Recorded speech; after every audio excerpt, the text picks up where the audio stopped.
of itself. Ah, yes. Gradually and under the pressure of internal causes that render it necessary. internal causes that render it necessary. Ah, yeah, right, go on. What reflection can and must do is to prescribe the goal that must be attained. That is what we have striven to accomplish. So what are we striven to accomplish in this thick book? To prescribe a goal, which is? Sorry, yes, hands up. What's the goal? Come on. Well, not just increasing division of labour, but Katie? Well, repairing the division of labour, so the normal division of labour and organic solidarity. Marianne? Solidarity! Forever, right? Solidarity. Yeah, now prescribing the goal, solidarity, of course, it's going to be organic solidarity, as Katie said, very good. So, that's all that this book is about. We can prescribe, the goal. How are we going to get there? We can't impose the goal. It's going to emerge of its own internal causes. Somehow there's going to be a natural move from the abnormal to the normal. It's going to evolve somehow through internal causes. Huh? What are those internal causes? What is going to drive it forward? What do you think Durkheim's answer is? What do you think Durkheim's answer is? Yes, Jessica? Division of labour? Well, no, the division of labour is going to move from the abnormal to the normal. Well, what about the division of labour? What is going to move from the abnormal division and the fourth, the anomic, and particularly the fourth division of labour to make it the spontaneous division of labour? Yes? Yeah. You see, I think there's only one answer to Durkheim. Very good, BB. I think, well, what's your name? Angelica and I agree on this matter. I don't know if anybody else, but there's only one answer that Durkheim can give. And that is somehow the collective consciousness has a momentum of its own. And that somehow there's going to be, and this comes back to your question, there's going to be a natural development that we become, the collective consciousness becomes strongly imbued with social consciousness, the idea of the rights and dignity of individuals and the morale. It's somehow going to emerge. But where? From how? From whom? That's your question, Nick, right? Now that's the question. Yes, Aaron? Well, it's important to find a connection between the culture and the individual and this urging of the collective consciousness. I think that Durkheim provides on page 315. Whew, page number 315. It seems like he's talking about human agency. Where? Yet at the same time, it's more strong. Where? 7. 9 from the bottom. 9 from the bottom. 2. At the very moment. Whoops. Yeah. Yet at the same time. Is that where you are, Neil? That's right. I was trying to... Yeah. So he first talks about subversive tendencies, basically people articulating their situation, their inequalities, apparently. And then he talks about here's the work of holding human hand is no longer so effectively opposed to human man. The very moment when the flood tide grows more violent and dialectic is being breached, and that societies basically critically evaluate their inequalities. Yes. It's the necessity, going on the next page, but it's the necessity of the very society is the issue of space of non-response. Yes. Very good. Excellent. I think that is actually, that is, Durkheim is saying that the division of labour, in a sense, poses the problem. Somehow a division of labour for Durkheim is inherently going to produce solidarity. And therefore, he, like everybody else in society, will see that there are ways in which it doesn't actually produce solidarity, but produces conflict and disorganization. And that's the fourth division of labour in particular. Because there's not enough social justice, because there is not enough equality of opportunity. I think he's saying that the division of labour, just by existence, by people participating in it, they will then make demands for equality of opportunity and quality of relations among the parts. Whew. Somehow the division of labour contains within it the impulsion to social justice and equality of opportunity. Josephine, you have a nice smile on your face. What does that smile mean? What would Karl Marx say? Go on. Turning hysteria around. Well, yeah, but what would he say? What would Karl Marx say, Neil? But it's impossible to get everyone in society to think in some noble way that social justice is more important because it's going against capital's own self-interest. So, as he's talking about increasing the culture of the individual and thinking of, personal rights and freedoms and all that, the capitalist class is going to think of their own rights and freedoms and what's in their best interest, and it'll never lead them towards wanting to increase social justice because it then comes out of their pocketbook to do so. That's on the one side. But what about the working class? And he would say that for them, being satisfied with kind of these temporary reforms and the coming together and unionizing and all those things to try to enhance equality, will always still have antagonism between class and figure of a revolution. Yeah, he would say you have to have a revolution, but there is something very Marxian about this idea that somehow the division of labour will lead to the demand for equality. How does Marx see that? Does the division of labour lead to the demand for equality? But in fact, Celia? Yes. Tell me. Yes. Yes, more.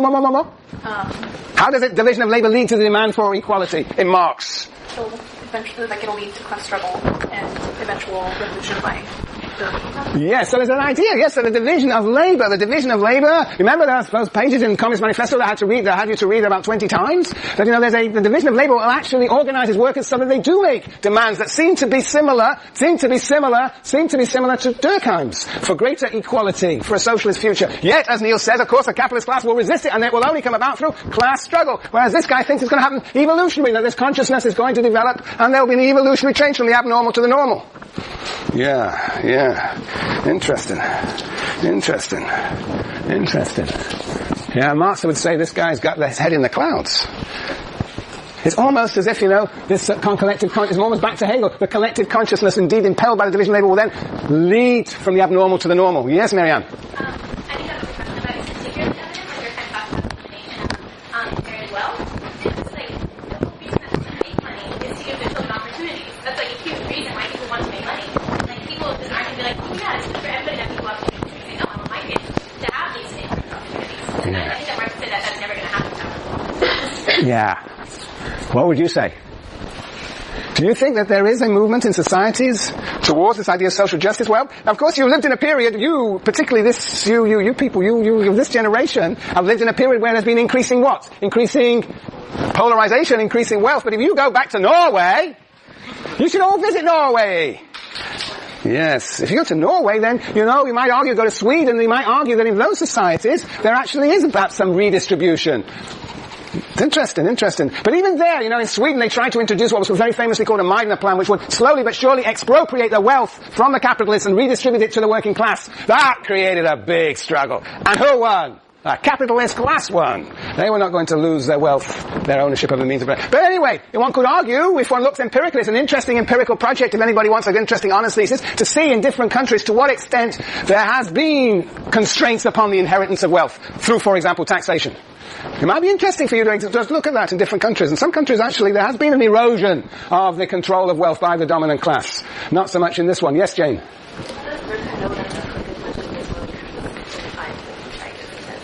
Well, I think it's like this. I think the division of labor, by its very existence, leads to the demand for social justice. So, even the abnormal division of labor, which is what Aaron was suggesting with his quote, abnormal leads to social justice, leads to the normal division of labor. Somehow, that's the very existence of division of labor implies that not just the possibility, but the necessity of some sort of interdependence among the contributing parts. Where are you, Jane? There you are, yeah. It's very weird.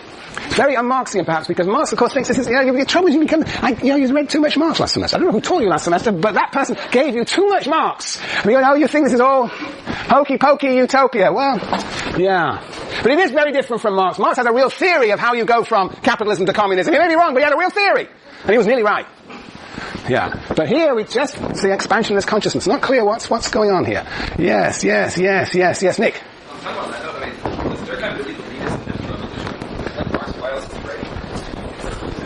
Well, yes, that's right. He does say, what does he say in the last sentence? What does he say? All that we can do is prescribe the goal. We've got to be sure. We now know division of labor is good, it's going to lead to solidarity, and we should promote it, and sociologists should go out there on the barricades and pronounce the great virtues of organic solidarity. What do you think, Mike? Well, I actually think that you have a pretty significant role for sociology, because I think in the preface and mentioned, you really think that sociology is the science of morality, and still the approach of morality for a given stage of division of labor, that it can't legislate, it still needs to come about, it can set the goal, etc. But in a weird way, you can also see him as, sorry. It was waiting to come out, I could see it, it was bubbling inside, I could see it. But yeah. Sociology itself is also a product of division of labor. It's a new discipline and specialization in science, and so you can see that actually division of labor is producing the science and morality that will help solve the problem of This is the Levian interpretation of division of labor. No, it's a very interesting one. But basically, what Mike is saying is that actually sociologists have a major role to play in actually formulating this morality. And that is the function of sociology, is to actually provide the foundations of this new collective consciousness. Am I being fair to you? Yeah. You're not being fair to Durkheim, but I'm trying to be fair to you. Yeah, I mean, it's an interesting question. It's an interesting question because remember in the preface? This is what Mike is resting the whole case on. Very interesting. On this preface. Where are we?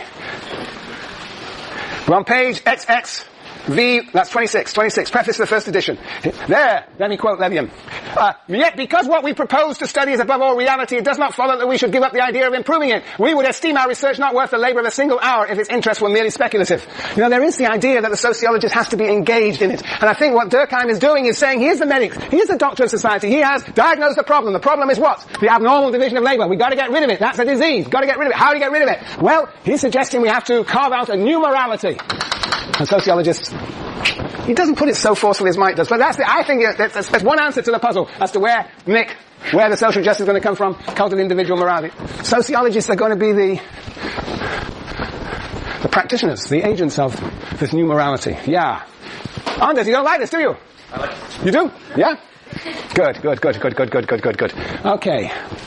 Any other questions about this? Because I want to go next to Durkheim versus Marx, Lenin, and then we'll see the differences Marx, Lenin, and Gramsci. Yes, Sasha. So I just want to Yeah. a little bit about it. But so in organic solidarity, is the government supposed to just sort of like smooth out the functioning of the entire body, or it doesn't concern itself with like the particular organs? Absolutely. Well, it's concerned with the relations, regulate relations among organs, and also relations within organs, you might say. Relations within the family and relation of the family to the labor market. So it is within. So in that sense, yes, it's within.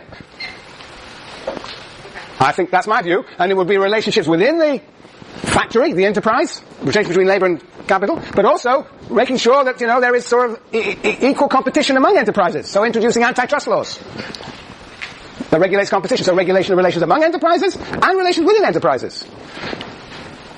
Yeah. But it's not so much a regulation of like how things should function within the body itself. Within the body, it's Sort of because it's like their specialization, so that they know it best. No, I think it's even, basically there is labor law, which is very important. I think, labor law would actually encourage the formation, for example, of trade unions. We have a very backward labor law in this country. It makes it very difficult to form trade unions. So one of the battles that Obama is going to be fighting in, hopefully, in the next few months is to actually introduce labor law, changes in labor law that will allow workers to organize trade unions. That is, in a sense, the state is, in a sense, intervening, regulating within the enterprise, within the factory, equalizing the relationship between capital and labor by allowing labor to organize trade unions. Yeah? It's very tricky because on the one hand, Durkheim says, the state must be outside and mustn't intervene and change things. Change has got to come from within. Yet on the other hand, the state is definitely involved in regulating. It's a very two-sided argument. It's a bit contradictory what the role of the state is, because the state is never just external reflecting things. It also intervenes and changes things. It's a paradox. Look, this book is full of paradoxes. That's why we could spend the entire semester, Rachel, discussing it. Because it is so fun and interesting. Because it is so contradictory. And because you're so great sociologists, you'll find yourself trying to resolve this. We could collectively rewrite the division of labor. But we're not going to do it. We're going to move on to Foucault. Now, we're also going to see what is peculiar to Durkheim by comparing Durkheim with Marx, Lenin, and Gramsci now. Unless there's any more questions. All right. What's the story with Marx? Come on. What would Marx say? We've already begun this. The transition from the abnormal to the normal. He would say, okay, Durkheim, what the hell is going on here? Why do you think there's going to be a transition from the abnormal to the normal? As somebody already says, elimination of inheritance of wealth. Marx says, that's ridiculous. Capitalists are not going to just keel over and give up their wealth. There would have to be what? Class struggle. Basically, what Marx would say is that, in fact, this transition from the abnormal to the normal, what would he say about that? What would he say about the abnormal division of labor? How would he characterize it? What would he think of the very label, abnormal division of labor?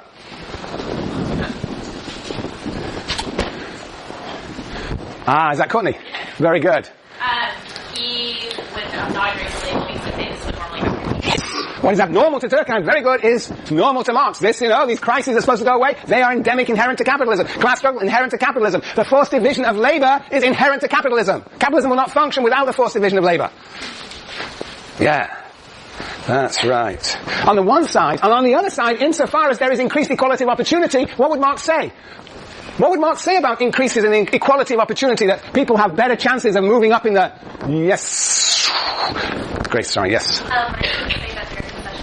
Very good. Excellent. You got it. Basically, yes. He would say, well, it's concessions. Basically, it makes capitalism function that better because people, therefore, are less likely to forge into a collective solidarity, to build working class consciousness, build working class movement, if people are constituted as individuals. Okay, yes, very good. So, on the one hand, he would say, what you call abnormal, Durkheim, is actually normal. And insofar as you're going to make any of these changes, these reforms, you're just going to make capitalism a better place for a few people, and you're going to build consent to capitalism. Yes.